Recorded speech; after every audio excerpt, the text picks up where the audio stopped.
Good morning mga katoys! Kamusta po kayo? Today, meron po tayong isi-ship. Hindi lang po isa, kundi dalawa na nag-purchase po sa ating mga collectible item. So tara, purchase po sila sir. Dito po sa sale po natin na 5-day sale po. Sa ating figures na Hulk. So, papakita ko po sa inyo kung ano po yung inabil nila sir. Let's go. Ito po pala yung nasold po ni sir. Si Red Hulk. Red Hulk po na DST. O yung tinatawag po nila na Diamond Select. With alt hand po. Ayan po. So ito po si Red Hulk.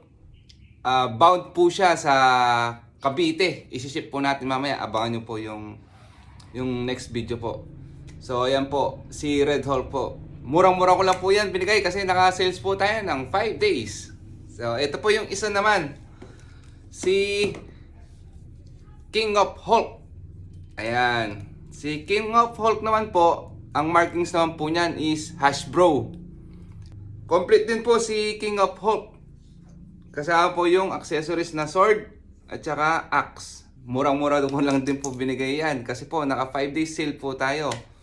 Tara mga katoy, samahan nyo ako. I-wrap po natin.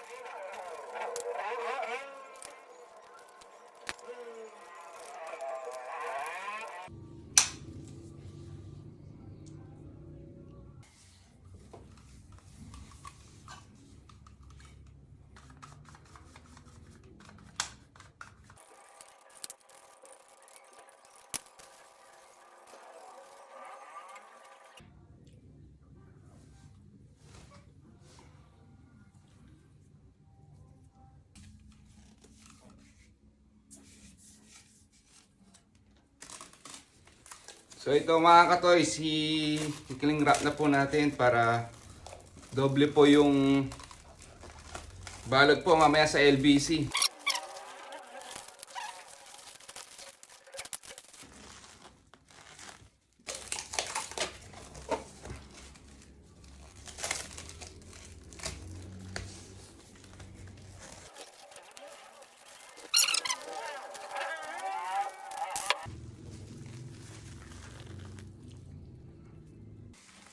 So let's go mga katoys, na-wrap na po natin.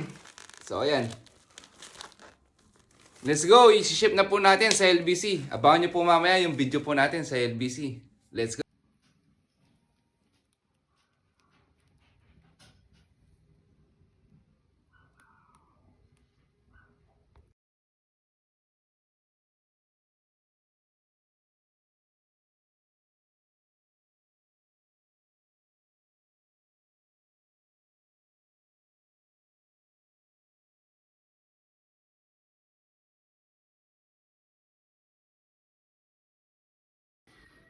Sir, for update, kaka-uwi ko lang halos. Ayan sir.